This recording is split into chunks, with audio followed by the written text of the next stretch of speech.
Greetings to you, Crocoduck Army. There are a few people on YouTube who've always puzzled me a bit. One such person is someone I have not mentioned in a video in nearly 4 years. The last occasion I had to do so was a video I did with Azrianok when he was hanging out at my house back in March of 2010. Inmendham, also known as Do Not God, is someone who may remind you of the very eccentric uncle you may never have had. His flowing golden locks of hair and bombastic, in-your-face style are kind of an old-school YouTube atheist institution. He's also an anti-natalist. That means he would, if he could, hit the so-called red button and wipe out all life on the planet, or at least all animal life, including the human animal, and he encourages extinction of humanity through lack of reproduction. The question, of course, is why would he want to do this? What would it gain, especially when nearly everyone wants to live? The short answer is that he says life is torture. To that I say, speak for yourself. If life is torture, then give me more, baby. Someone sent me a video of Inmendham's recently and included a note that went into some detail about how Inmendham goes about justifying his stance on anti-natalism. Inmendham sees life as being about suffering, and sees the elimination of life on the planet as resulting in a net reduction in suffering for our own good, even if that's not what we want.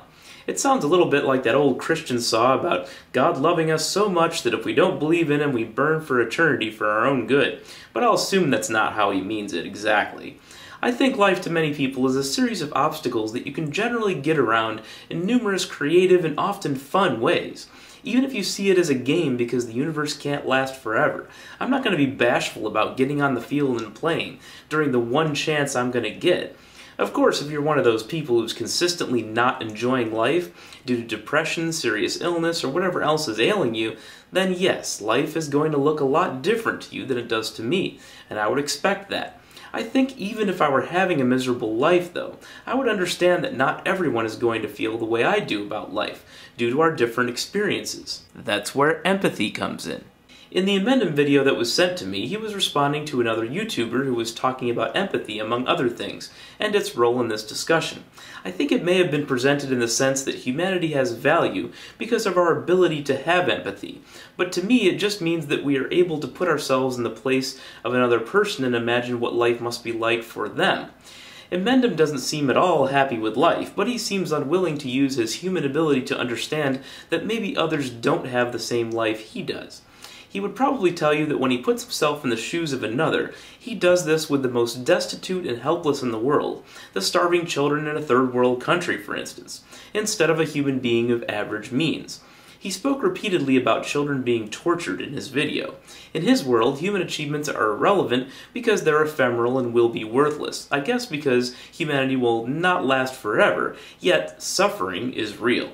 The good stuff is worthless and the bad stuff is real and really, really bad. Got it. Just to be clear, the argument he is making is not about mere overpopulation, and I in turn am not making the argument that you personally should have children or not.